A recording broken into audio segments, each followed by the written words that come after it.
Hey y'all, happy Sunday and welcome to this week's live Q&A session. This is the portion of the show where we allow YouTube to send out notifications that we're going live.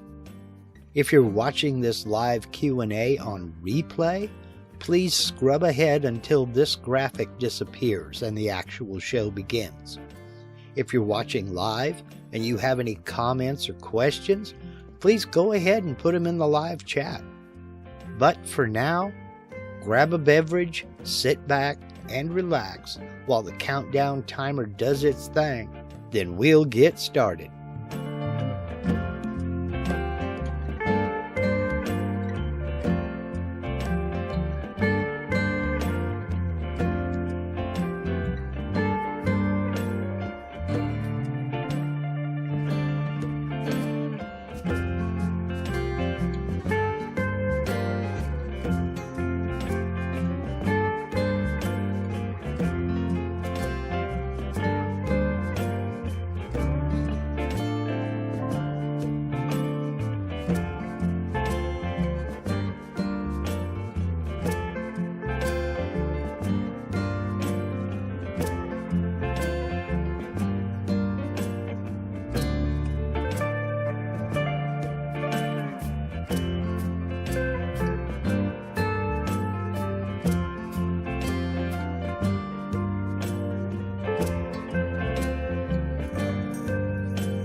Hey y'all, happy Sunday. Hope everybody is doing well. Hope things are going your way and you're not stuck in a messy shop like this. Oh Lord, it's been a week. It's getting hotter and hotter, but thankfully the humidity is low, so it's not a sweaty, sweltery mess. Sheesh. Looking at 103 degrees today, but thankfully the humidity is right at 18%, so it's not nasty. I'll take it. I'll take it. One small victory at a time. Today is pretty much an open Q&A, but I do have one request by channel member Larry, who is out in the chat right now. And he wanted me to talk about creating a handle on kind of a paddle like on a pizza peel or something like that. And it brings about a design question and a way to look at things when you are talking about creating a design like that. And that is breaking things down into basic shapes. And there are several ways of going about it. If you look at a design and you can kind of pick it apart and think about the basic shapes that are involved in that design, it helps you kind of figure out what needs to go where. And then we can worry about proportions. And V-Carve and Aspire and even Cut 2D make these things relatively easy to do. So let's go ahead and just jump straight into the software and get working on that. And we can go from there. So I'm showing this in V-Carve Pro just to show that there's nothing really reliant on Aspire, that all of this can be done in the most basic softwares.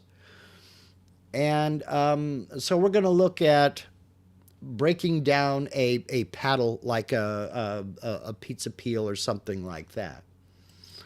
And we're going to start with a rectangle, and I want square corners, and I'm not going to place it.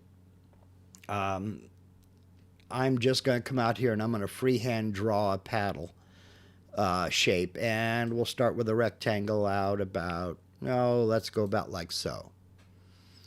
And we'll apply that and close it. Now the only thing I want to do, I don't want this centered on my X0, Y0, which is why I didn't put it there, but I do want it centered horizontally. And that is so I can lay out all of the other parts of this design with make it a heck of a lot easier anyway. So with it still selected, I'm going to come over here and I'm going to line it horizontally and center it horizontally. Okay, so that's my first element of this design. And now I want to add a handle up here. So I'll come over here and I'm going to go with a circle, because I want a round end to this handle. And again, I'm not sure about what diameter I want, so I'll just start a circle and say that looks good. There's nothing measured. I don't know what I want yet. And again, I'm going to align that horizontally. And I think that looks okay so far. Now I got to connect this circle to this rectangle, and to do that I'm going to use another rectangle. And I'm going to come up about in here somewhere. I'm not sure exactly where, and I'm going to draw that rectangle up this way. And I'm going to bring it well inside this circle. And we'll go ahead and close that. And again, I'm going to go ahead and I'm going to line that horizontally. But now in looking at this, I don't know, I think either this is too wide or this is too small. So I'm going to go with this being too small. I'm going to come back to that circle. And we're looking at 2.29 inches. I don't know. I think that's big enough. So looking at this, maybe it's too wide. That's 2 inches wide. Let's reduce that. I'm going to uncheck link XY because the length I want to keep the same. Let's take that down to 1 3/4, 1.75. And we'll apply that. And that's a little bit better. Okay.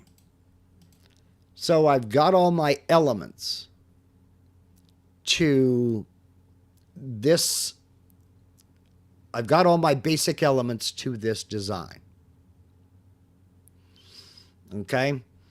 Now it just becomes a matter of clipping away the unneeded vectors, and then we're going to start adding fillets. So, because we want to smooth everything out. So I'll come down and get my trim tool. I want to make sure that I have rejoined trim sections automatically when the form is closed. What that'll do is that'll make sure that all of this is one closed vector when we're finished and not 3 open vectors. So we'll come down here and we're going to get rid of that because we don't need it anymore. Then we'll get rid of that and get rid of that. Then we're going to get rid of all of that inside. So there is our basic shape. Now it becomes a matter of just style. What do we want this to be? Do we want this? Do we want a fillet here? And all a fillet is it's adding a radius instead of this sharp angle. Now we might decide, yeah, we do want a fillet, or no, we don't want a fillet. But we definitely want fillets down here. And that's just to smooth things out and make it look more organic and make it feel a little nicer on the hands when we get further down here.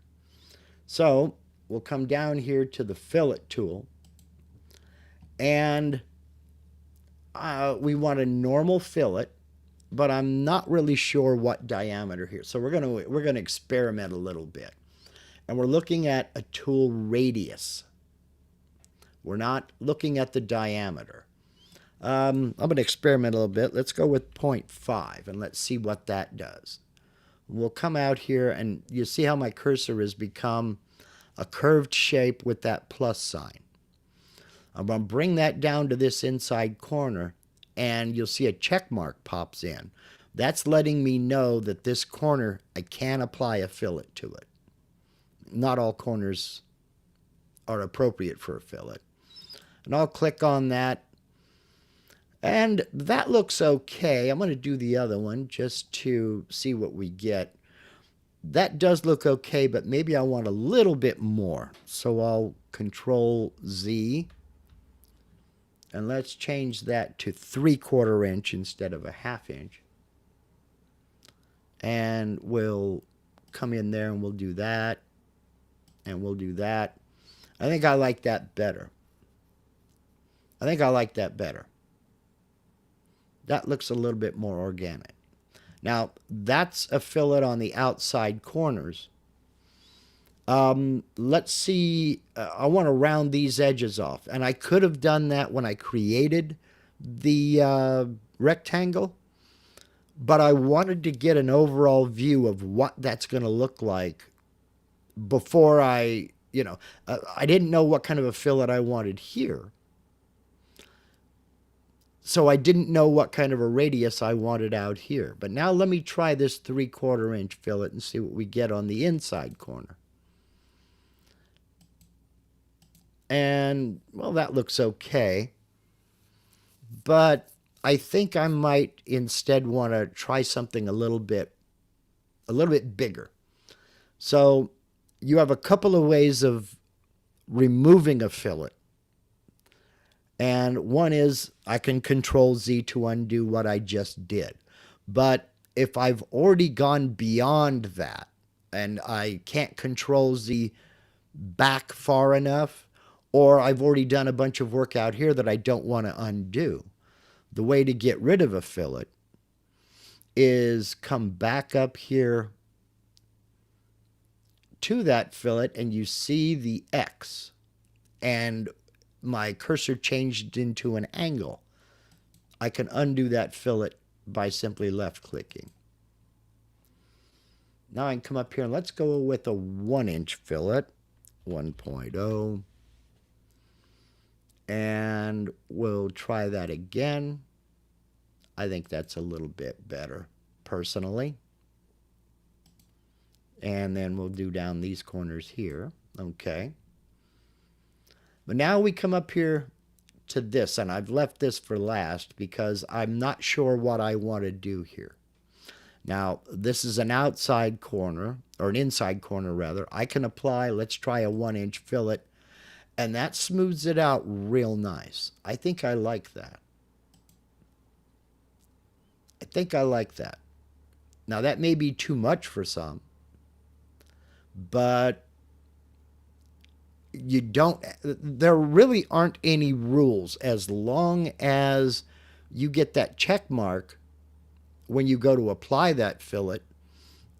This up here is 100% personal preference. So that's one way to add a handle or just create a design from scratch. Now, let me go back and I'm going to do something a little bit different this time. That's layer 1. We'll leave that on that layer. I'm going to add a new layer. Layer 2, we'll just call it layer 2. And enter. Now, when I created that layer, it became the active layer. So now I can turn off layer 1 and get rid of our design. So I've answered a few of my questions on this design. Now I want to go back and I want to create a new one. And we're going to go with radius external corners. And I liked the 1-inch. So we're going to go 1.0. And I'm going to start out here. And again, I'm just going to draw a rectangle. And it's got the external radius corners. Oh boy, ice cream truck's coming by. I don't know if you can hear that or not, but that's the ice cream truck. And again, we'll align that horizontally out here. Now there are other types of handles that we could go with. Doesn't necessarily have to be round. Let's go with another rectangle. And I want radius external corners. No, I don't. I'm going to go with square corners because I don't know how big I want that to be. So let's go back down in here, and I'm going to draw another rectangle about so. 4.5 inches, that may be a bit too wide. Let's go with 3.0 and apply that. Yeah, that's a little bit better. Okay. And I'm going to go ahead and try radius external corners, and I'm going to come over here and just grab one of these green blocks, click and drag out. Nope, in. Let it round off and take a look at that and say, yeah, that looks okay. That looks okay. So we'll close that there. Now I'm going to grab another rectangle, and I want square corners this time. I'm going to start about here, come up about like so, close. I forgot to do something. Let me align that horizontally. And I forgot to align this one horizontally. Didn't matter much, but there you go. And now Another thing I forgot is I wanted that 1 3/4 inches wide. So I'll come back, make sure my link XY is turned off. And I want 1 3/4 inches. 7.5.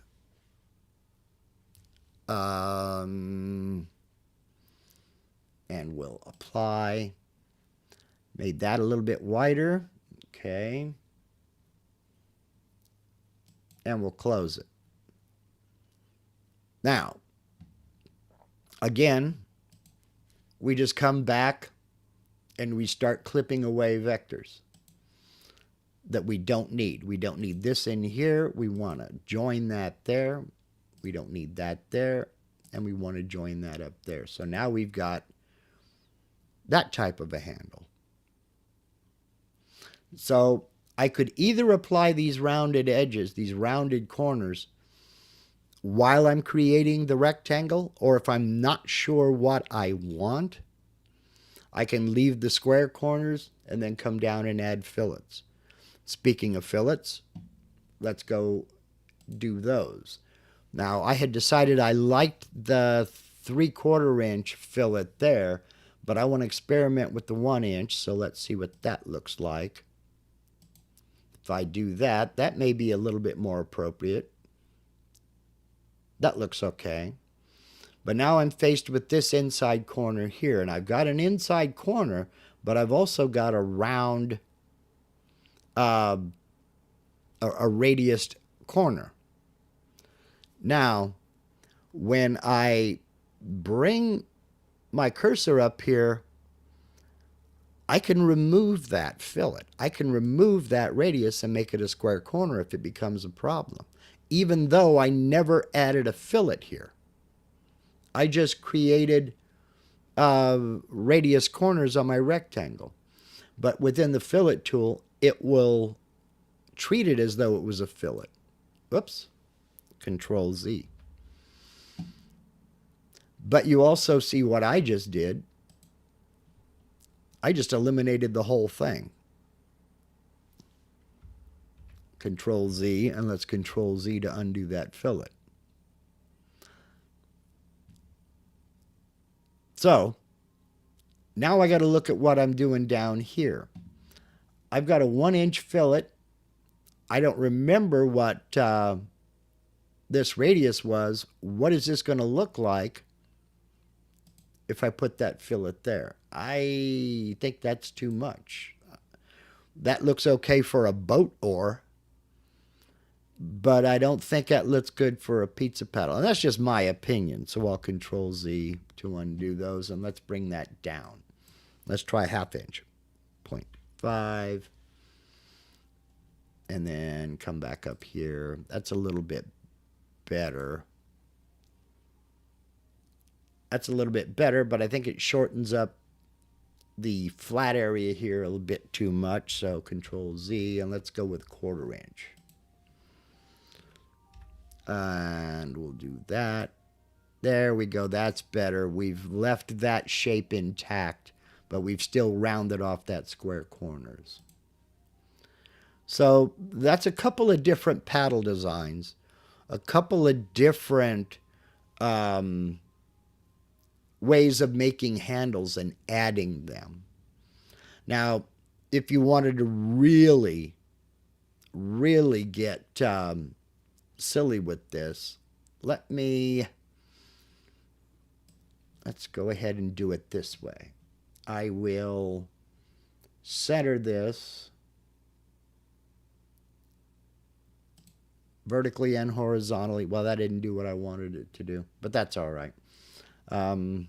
No big deal. I'll put it into move and transform. And I'm going to carry it up towards the top a little bit more. Yeah, there we are.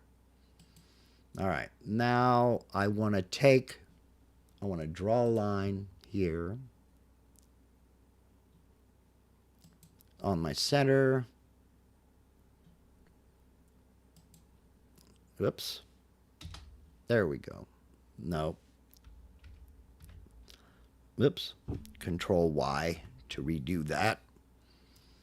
And I want to I want to draw a line. There we go. From here to here. And close that. I want to come along. I want to clip this, this, this, and this. Close. And let's mirror that vertical. Close. Select all. And join those vectors. And there I have a two-handled beer flight. Then you could cut your pockets, create circles for 4 bottles, or 4 glasses, or 6 glasses, or whatever. Can you cut out part of the handle top? You certainly could. You certainly could. If you wanted to make, put a hole in it to tie a leather thong so you can hang it up, you certainly could. We're going to do a 1/4 inch diameter, 0.25, we'll come up here. And we'll go right about, well, I don't want it to be in the middle. I want it to be right about up here. And boom, there we go.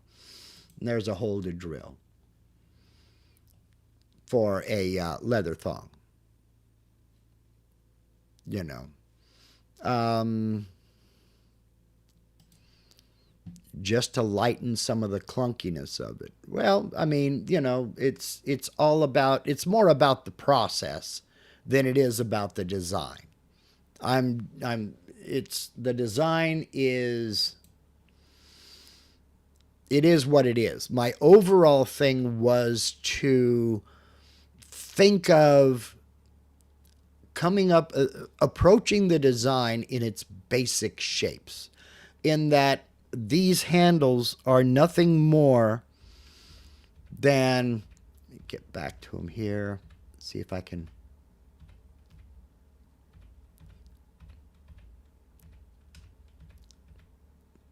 These handles, be it this handle or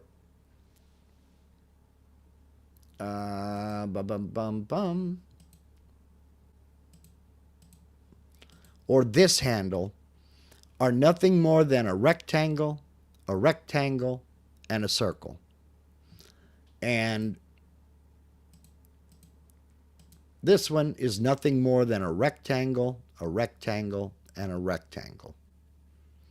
So it's less about what the design that I'm coming up with and more about how to approach the design. So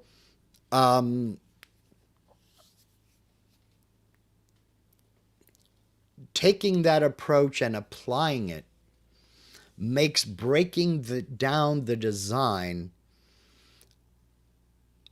a little bit easier. So you're trying to think of, okay, now how will I add a handle to this? Well, there's a couple of examples. Break that handle down, what you've got envisioned in your brain, into basic shapes, and then manipulate those shapes. And all of it can be scaled. You know, so it doesn't have to be, it's real easy to overthink, is where I'm getting. And I'm an expert at that. Don't try this at home. I'm a trained professional. I can complicate a marble, all right? So, but teaching myself to approach it in terms of basic shapes and then manipulating those shapes, be it a rectangle, a circle, an oval, a star, whatever it is, that it is just a way for me to approach a project a heck of a lot easier than sitting there going, oh my God, I got to hand draw that curve and do this, that, and that. No, circles, rectangles, squares. So, okay, let's see here. We've got some conversations going out.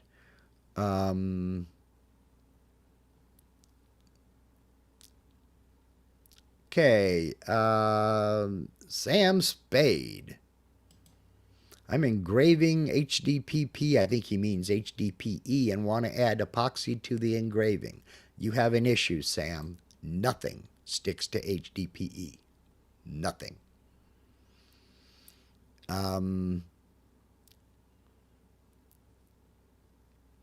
Yeah, nothing sticks to HDPE. And that's why so many work surfaces are made of HDPE. If you look behind the counter at like delis or some restaurants in the food prep area, you'll find HDPE cutting boards, but you'll also find tables where the whole surface is HDPE and it's bolted down. You have to use mechanical fasteners. Nothing sticks to HDPE. So you're going to have an issue.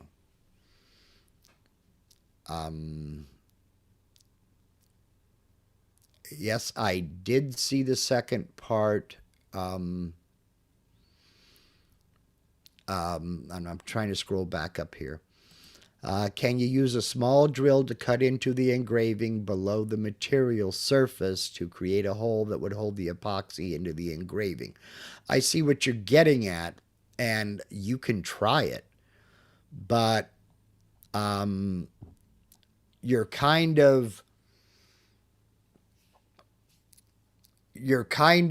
hoping that, like, for lack of a better term, cross drilling down into a recess will just hold it in place. It might. But I don't know. Give it a try. That's about all I can say. And for those that don't know, HDPE is, I don't have any here, I don't think. Yes, I do. I'm looking at it.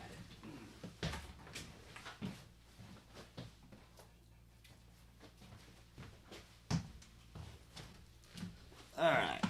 This is a chunk of HDPE. It's a white plastic. This still has the protective film on it. It's a white plastic that's used. You'll see it a lot in cutting boards.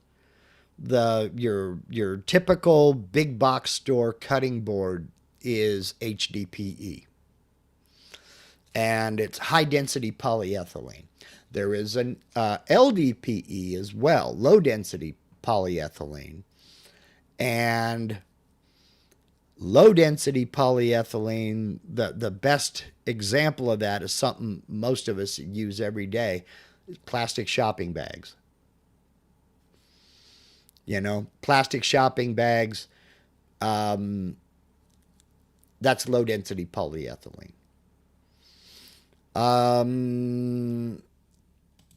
Is that safe to laser on? I have no idea. I don't have a laser. I would Google that and find out. I have no idea. I've never done anything but cut it, and it works like wood. You can cut it on a table saw. You can cut it on the CNC, which I have done. Just know it makes a unholy mess, because whether you're cutting it on a table saw or cutting it on the CNC, it cuts easy. It cuts real nice, but it throws chips everywhere. And it builds up static cling, and it sticks to everything. I cut an HDPE. It's in the other shed, or I'd go grab it and show you. I cut an HDPE insert to set down inside my pressure pot when I'm casting with resin. And I can put the mold on it and, fill my mold with the resin and whatever I'm casting into that resin. And then I've got two handles, and drop it down into the pressure pot, close it up, and apply the pressure. It it will thread. It does handle mechanical fasteners like that. You can thread it. It threads real nice. But you got to be careful when you go to tighten up whatever you're screwing into it, because you can strip the threads fairly easily. But it cuts like butter.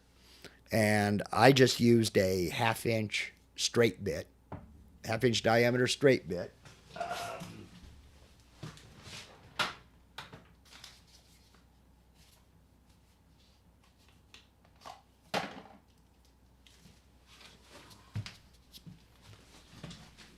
Great view of my back.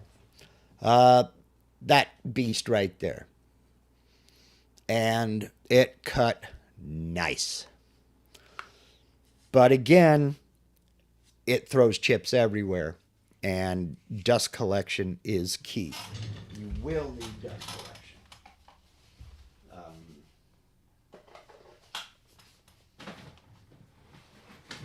Case in point, I had that drawer open when I started cutting it, and there are still HDPE chips in there, and that was like 3 different 2 years ago. Leo Steger says O-flute bits cut HDPE just fine. Yeah, just about any bit will cut it. Have I tried surfacing HDPE? No, I haven't needed to. And I can't imagine doing it. The mess it made just cutting out a circle was enough for me. So, there's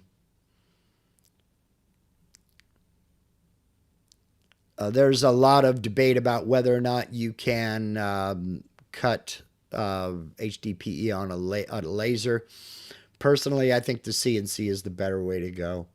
Just make sure the hose on your dust collector is grounded. Otherwise, whoops.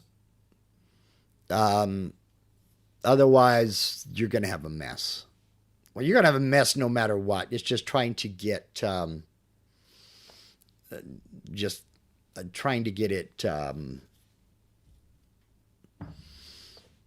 corralled, I guess you'd say. Date Center says, I'm thinking on how to get it mirror smooth without sanding.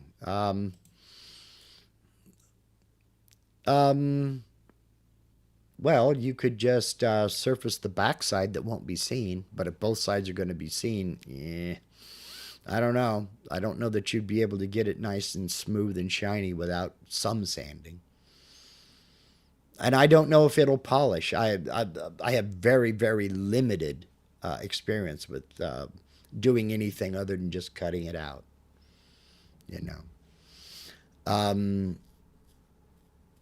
In fact, HDPE is used to make epoxy molds.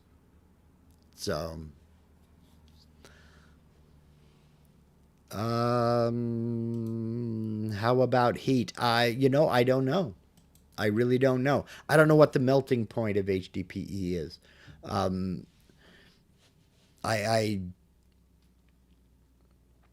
know LDPE, the melting point is relatively low, but I'm not sure about HDPE. So, but no, I haven't attempted to surface it. That would make, oh my God, that would make a mess. Phew. Let's see here. And I'm wondering about the Dave or Sam Spade, Dave's question. What is the application that you're looking for? Yeah, you can V-carve HDPE. In fact, there is a product called Color Core, made by King Plastics. Some people call it King Color Core. And it is, you see it in a lot of signs, national parks and things like that. And what it is, it's a white core, but then it has a colored core bonded on, and it's all done through heat. It's manufactured this way. So there'd be like a 1/8 inch thick or a 1/4 inch thick layer of blue or green, and then a white core, and then another layer of blue or green. Then when you look at it on the edge, you'll see the white center and then the colored layers. That's why they call it color core. And you basically V-carve through that top layer to expose the white. And so you'll have, your text or symbols or what have you. So it does hold up to UV. It's solid plastic, so it handles weather. I see Oz says that cutting it close. See, I see they have it. It is pricey. It is expensive. I looked into a sheet of it, an 8x4 sheet, and when I looked for it, this was about 8-10 years ago now. It's been a while. Back then it was like $300 for a sheet. And I was like, yo, not me. So, let's see here. Speaking of grounding, I just got my 4-inch dust collector hooked up on my Onefinity. Less the copper static strap. Damn, it lets me know when lets me know it when I grab the hose. P.S. My copper ground strap's here tomorrow. If you've ever been zapped by the hose on your shop vac, imagine how much more airflow you get out of a 4-inch hose.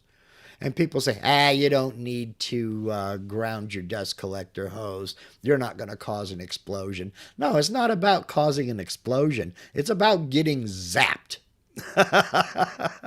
And it's about attracting all that crap, the static buildup. Give that a place to go. Let it go. And it's not perfect, but it helps. And all I did was I went down to a local electrical supply store, and I bought, I think it was 25 feet of, it was 18 gauge braided copper. And that was it. Bare copper, 18 gauge braided. And yeah, as Jim Brown says, you just ground one end. What I did was, you can't see it, but right at the end of the hose on this end, I just poked a hole, stuck a small, like a number 4 panhead screw. No, it wasn't a panhead, it was a machine screw, like so. Stuck it through there and put a loop, a ring end on the bare copper, stuck it on that, and then washer and nut, tightened it all down, ran it through the inside of the hose. Real easy way to do that. Tie a little piece of a plastic bag to the end of it and turned on the dust collector and let it suck it through. It got down into the cyclone before it gets the motor. Don't let it hit that impeller on that motor, or you're going to have an unholy mess. And what I mean by that is you're going to find this dust hose sucked up through the wall and into the impeller. But I did it with my cyclone. It went down into the bucket of the cyclone and then just hooked it up to my ground outside. But you only ground one end and then run it to ground. And that, there you go. John Thompson says, also can cause EMI problem and mess up your project. Ungrounded. Right. Static can blow out the electronics on the CNC. That's an extreme case, but yes, you're right, it can. Most commonly what happens is you're running your G code and everything is fine, then all of a sudden everything stops. And your router's still sitting there spinning and it just stops. It stops moving. And that is because the EMI John was talking about, electromagnetic interference, it zapped one of your data cables and it interrupted the data flow, and now your CNC doesn't know what to do. So, Rich says, cool, never thought about running the cable through the hose instead of wrapping the hose. Both of them work. Both of them work.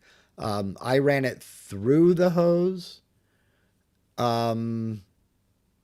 just simply because I didn't want more wire hanging off, because the fewer things outside the hose, to me, the better. Now, if you trying to word this without it sounding wrong, if your dust collector picks up a lot of larger pieces, that might not be an option for you, because you create the opportunity where something can smack that wire and cut it. So, but if you're mainly just sucking up dust and chips and not, using it as a shop vac like I sometimes do, then maybe the outside is better. Running it around the outside is better.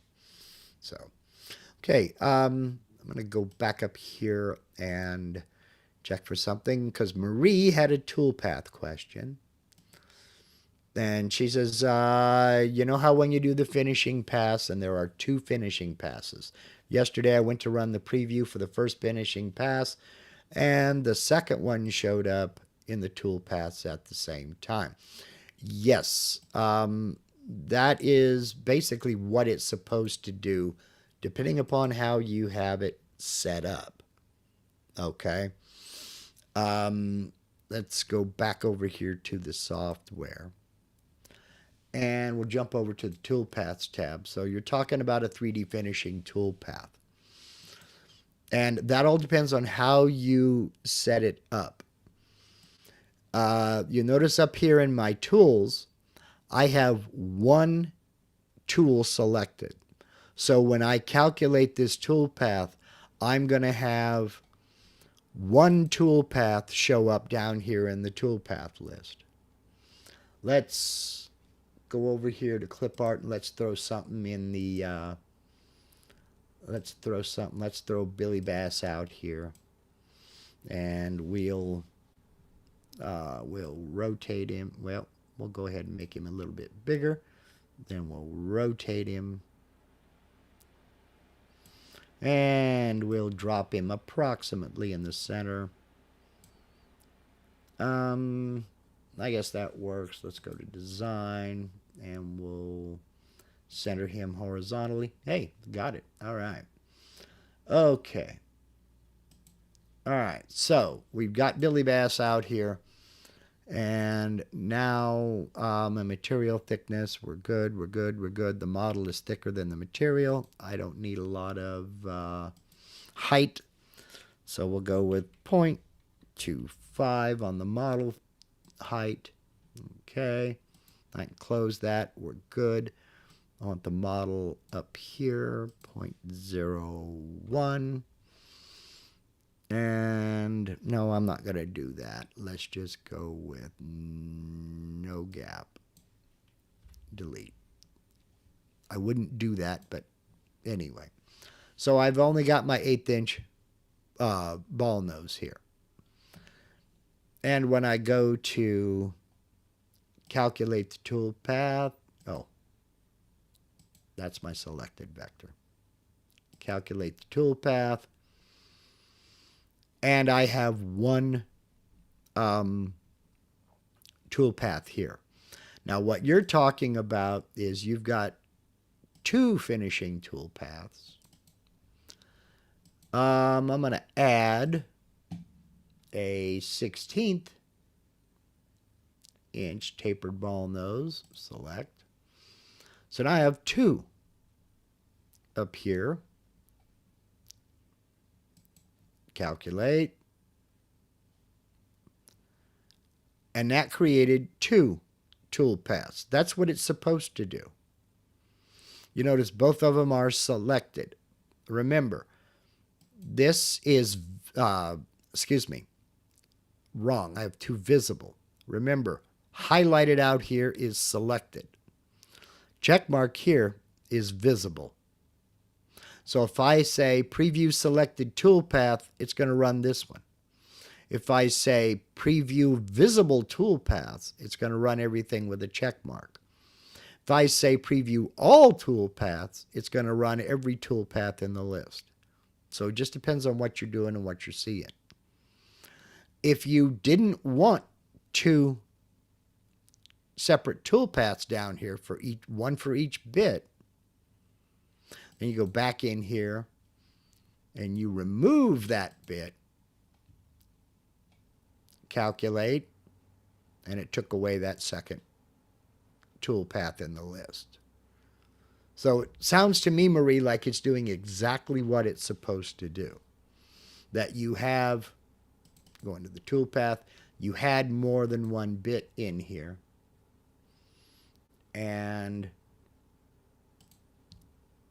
I have, as yet, I have not found a limit to the number of bits you can put in there. Now, why you would want to have 3 different down here, I don't know. Unless you had some serious detail that you were trying to get through. And let's just take a look at it. I know this doesn't mean anything. Let's calculate it. Now I've got 3 toolpaths in my list. Okay, so we're going to run the visible toolpaths, and there it is with the 1/8 inch bit, and we'll just see what we get. After this, well, we're about to the point where I can zoom in a little bit and we can take care of. And now the 16th inch bit's going to come through and get everything. The 1/8 inch bit was too big to get. We're seeing a little bit more definition. And then finally the 1/4 millimeter bit.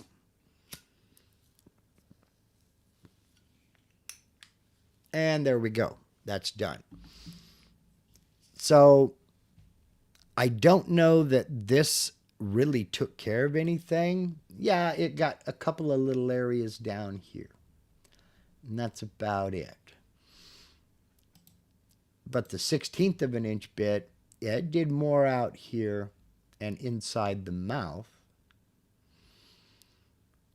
But in this case, the 1/8 inch bit did all the heavy lifting. And that's exactly what it's supposed to do. So Marie says it saved the last bits from a previous project. And again, it's supposed to. And the reason for that, this can't be empty. Well, I think, yes, it can. Yes, it can be empty. There are certain fields down here that can't be empty. Like you can't have this. There has to be something down here. And that's just the way the software is set up. But it's going to remember the bits you had in the last job you did. Because, you know, if I save this with no tools in it, my calculate button is grayed out. So there has to be something up here in order to even calculate a tool path. Okay, 1/8 inch ball nose, boom. There has to be something up here to even calculate the tool path. So when you do, fine, we're calculated, great, close. Now I go to do another 3D. It remembers the last bit you use. So it's supposed to do that. And that's all part of it. You need to remember to check the bits that you have selected in there. So, can you explain the check marks again? Certainly. Okay. Right now, I have this one highlighted. That means it's selected. Right now, I've got that one highlighted. That means it's selected. Now, let me go into my, and we'll reset the preview. When I click on, put a check mark, now it's a visible toolpath. What I mean by visible is you see where the toolpath is going to run out here. Okay? And if I uncheck that, we don't see it out here. It's not visible. Click on that one. Now it's visible. Uncheck it. It's not visible. So you have visible toolpaths and you have selected toolpaths. And remember, the difference is selected is highlighted out here. Visible is check marked out here.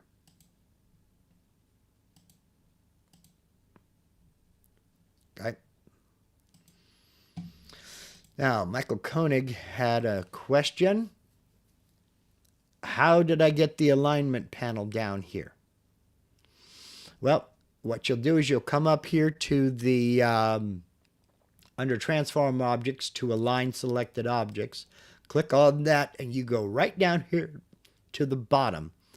It says Show Common Tools on the Design tab. Now, I have it checked.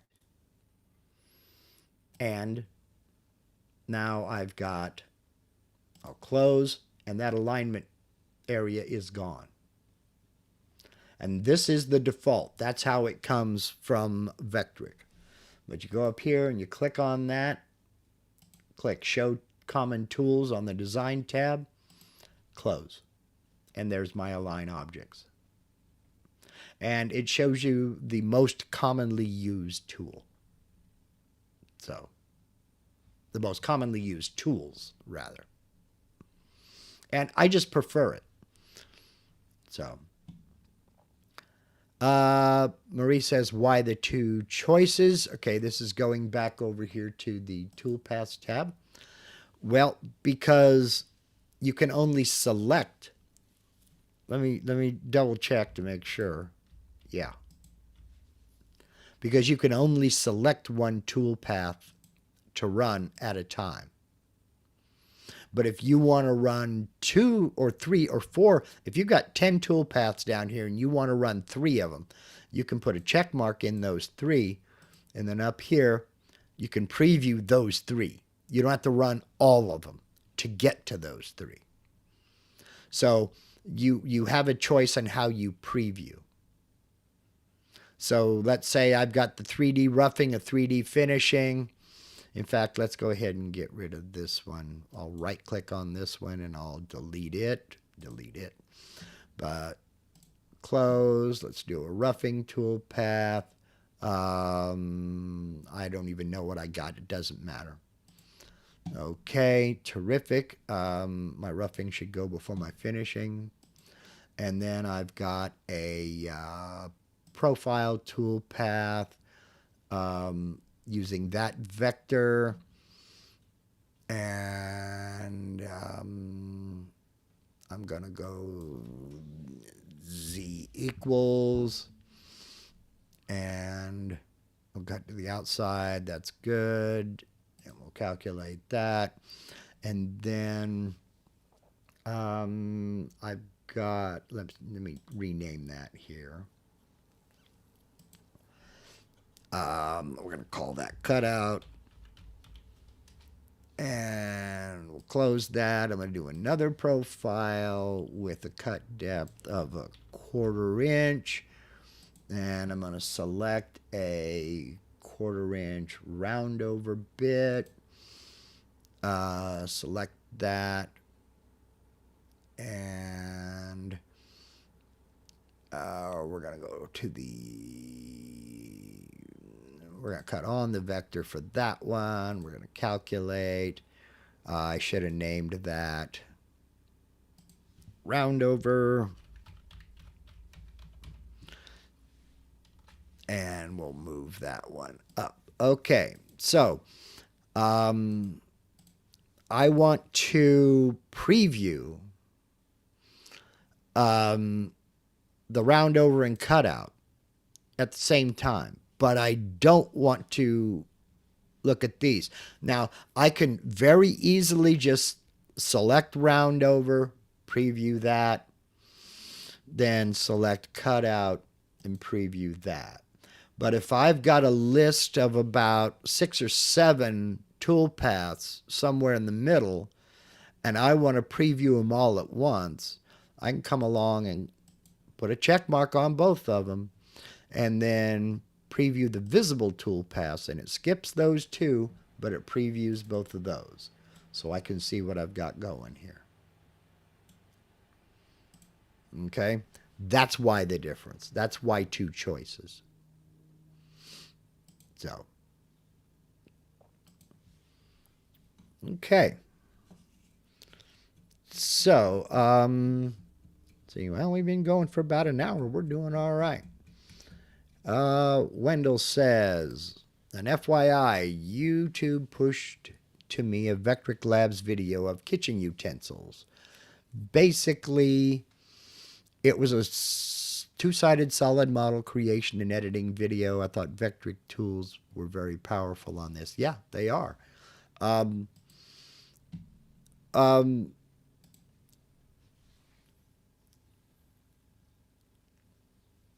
Some of the things that you can do in this software are just insane. And it doesn't matter whether it's VCarve or Aspire.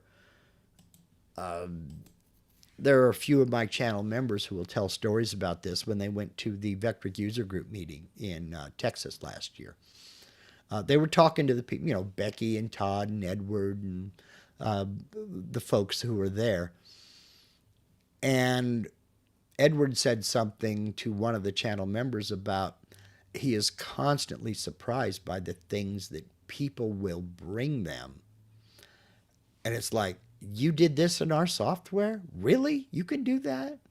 And in fact, if you follow Milo Scott, Milo is a wizard.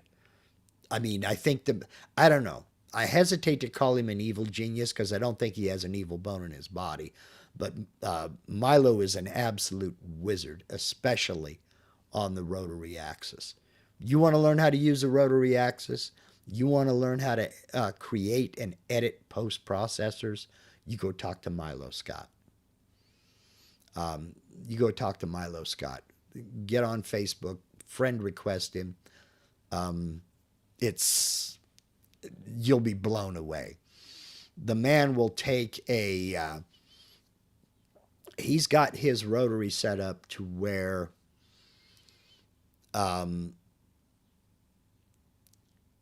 he can create a turned spindle on his rotary axis in about 3 minutes with no 3D models involved.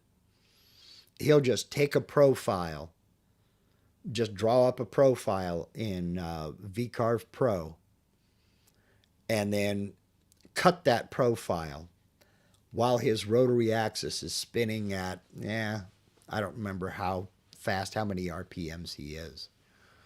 But yeah, there we go. Steve, right on the spot. There's Milo Scott on YouTube. There's his YouTube channel. And if you go over there and watch a couple of his videos, and they're not long, you know, I think his longest video is like 8 minutes. But you'll see some of the work he does on the rotary axis, and the man is just insane. But he's that good. And I'll put a link to Milo's YouTube channel down in a pinned comment as soon as we're done live here. So, yeah, he's the guy to watch. 8 Center says, in my unpopular opinion, the customers are way ahead of the programmers. That is not an unpopular opinion, and I agree with you 100%. And the reason for that is the customers used the software. And they use it and apply it in directions the programmers have no way of knowing they're going to go. So when Milo shows up with a real cool turn design, and Edward, the CEO of Vectric, says, "You didn't do that in Vectric Software."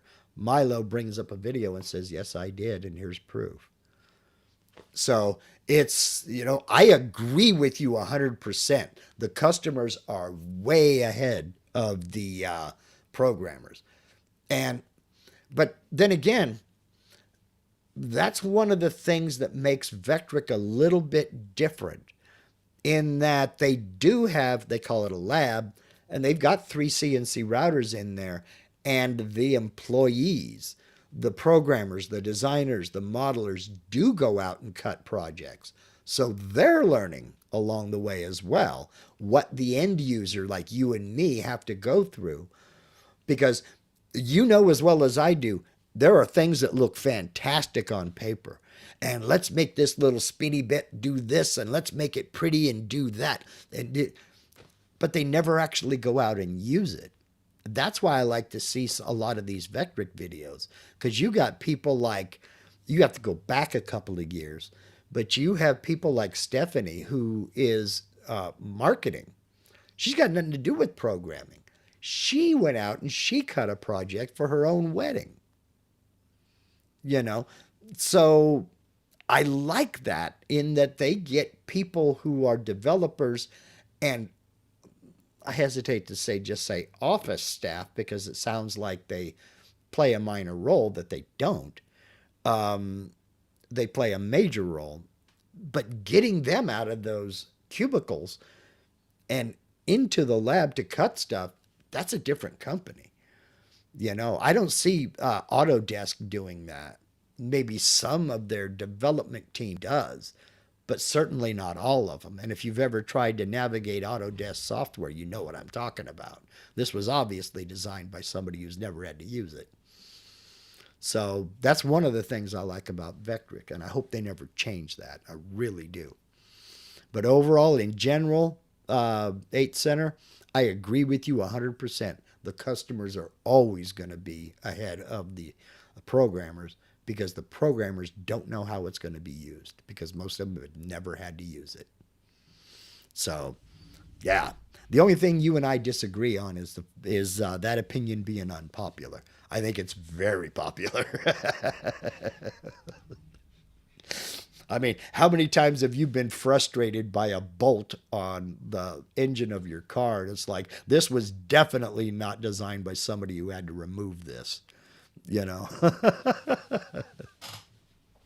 Yeah. Anyway, apropos of absolutely nothing. Let's see. I think did I get to everybody's? Dave, Sam Spade, you're a prince among men. Thank you so very much. Totally unnecessary, but very, very appreciated. The super chat. I said it before, I'll say it again, and I'll keep saying it until I'm told to shut up about it. I have the absolute best, most generous viewers on YouTube. And you guys prove it all the time. So let's see here. Do we have any more comments?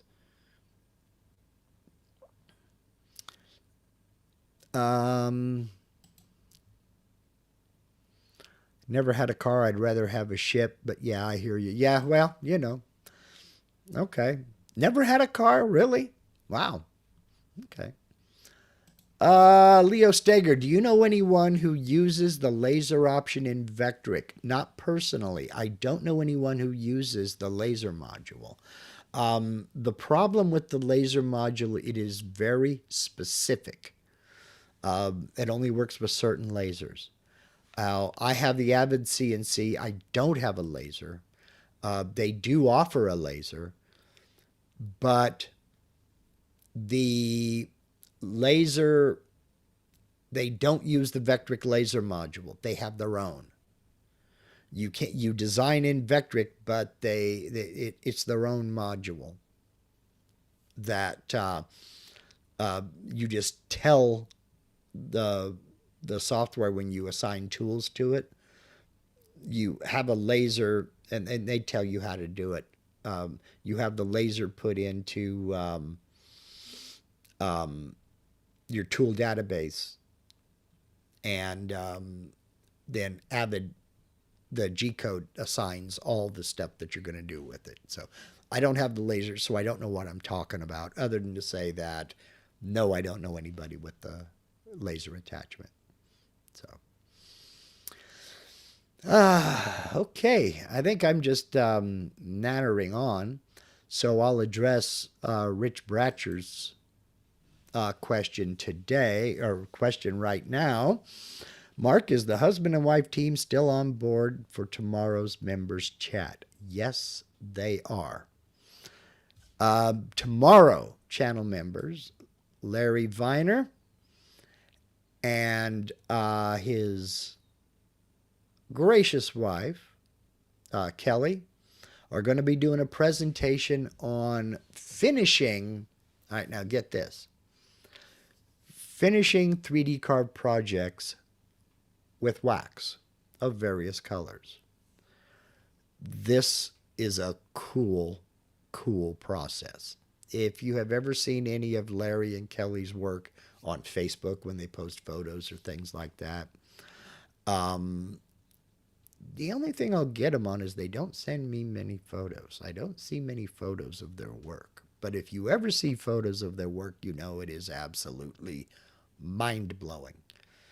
And I've never seen anybody use this process before, and I think that's simply because Kelly has basically invented this process for finishing 3D card projects with different colors of wax that are made for this kind of a purpose. But generally speaking, this wax is used more in the furniture repair side of the house, when you're covering up nicks and things of that nature.